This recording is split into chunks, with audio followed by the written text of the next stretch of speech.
자주차가 급격하게 회전을 해야 할 상황에서는 미리 회전 반대 방향으로 주행하여 공간을 확보해야 합니다. 회전각을 만들어내야 하기 때문입니다.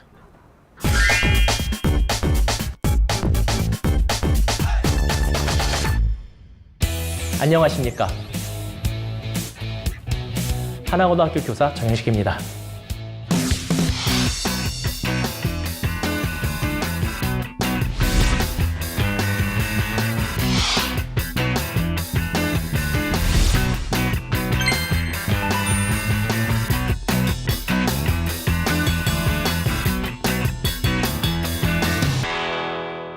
이번 시간에는 자동차가 곡선 주행을 해야 하는 상황에서의 알고리즘에 대해서 살펴보겠습니다.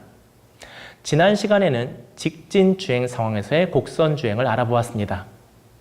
이번 시간에는 왼쪽 차선이 없고 오른쪽 차선과 앞차선이 있는 경우부터 생각해 보도록 하겠습니다. 왼쪽 차선이 없다는 것은 곧 왼쪽으로 길이 있다는 것이므로 좌회전을 해야 한다는 것을 알 수 있습니다. 마찬가지로 오른쪽 차선이 없고 왼쪽 차선과 앞차선이 있는 경우는 우측 코너이므로 우회전을 해야 된다는 것을 알 수 있습니다. 이를 코딩하면 다음과 같습니다. 우측 차선이 있고 좌측 차선이 없는 경우 그리고 앞차선이 있는 경우는 케이스 3으로 정의하였습니다. 이는 직진하다가 좌회전 코너를 만난다는 것을 표현합니다. 다음에 우측 차선이 없고 좌측 차선이 있고 앞차선이 있는 경우를 케이스 4로 정의했습니다. 이것은 직진하다가 우회전 코너라는 것을 표현합니다. 가로 안의 값은 여러분도 고민해 보시기 바랍니다. 코딩을 할 때 어느 알고리즘을 따라가는지 확인하는 방법 중에 하나는 프린트를 사용하는 것입니다. 프린트를 사용하다가 더는 사용할 필요가 없을 때에는 그 알고리즘에서 삭제하거나 앞에 샵을 써서 실행치 않도록 하는 것도 유용합니다. 좌회전 상황은 좌회전 코너에서 생각해 볼 수 있습니다. 좌회전 코너는 기본적으로 왼쪽 차선이 없고 오른쪽 차선과 앞차선이 있는 경우이므로 이 경우에는 좌회전을 유지하거나 또는 좌회전을 더 많이 해야 된다는 것을 알 수 있습니다. 좌회전 상황에서 양쪽 차선이 모두 나타나면 이것은 좌회전이 끝나갔다는 것을 의미합니다. 편의상 이런 경우를 케이스 1, 2라고 하겠습니다.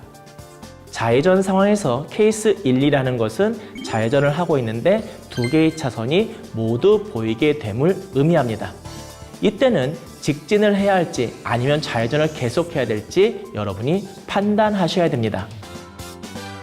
위 두 가지의 경우가 아닌데 앞차선만 나오면 아직 회전이 끝나지 않은 것을 의미합니다. 이때는 계속 좌회전을 많이 해야 됩니다. 이러한 결과들을 다음과 같이 코딩으로 구현할 수 있습니다. 여기에서 V4D의 값을 판단하는 기준으로 두었는데 V4D의 값은 바로 밑에서부터 앞차선까지의 거리를 의미합니다. 이 값이 작으면 작은 만큼 앞차선이 가까이 왔다는 것을 의미하므로 이때는 회전을 더 크게 해야 합니다. 이 수치는 여러분들이 실제 주행시키면서 확인하셔야 됩니다. 우회전 상황 역시 다양한 경우를 고려하여 코딩을 할 수 있습니다. 먼저 우회전 상황을 확인하기 위해 프린트를 합니다.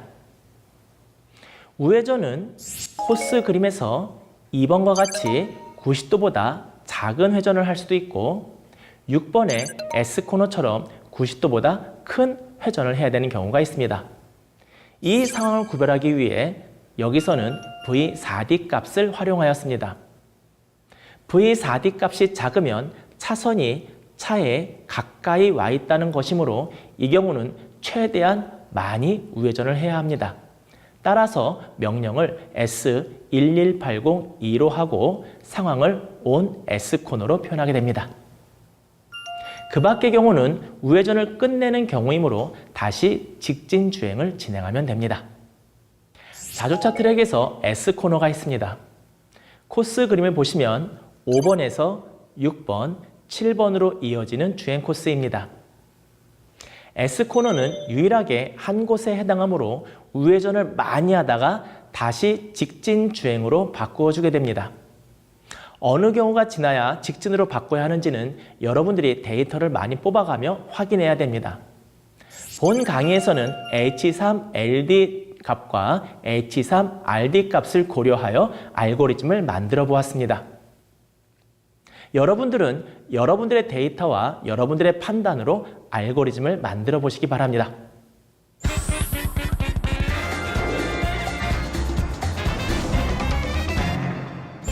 자주차가 회전이 불가능할 경우에는 회전하는 곳과 반대되는 방향으로 미리 틀면서 공간을 만들고 있네요.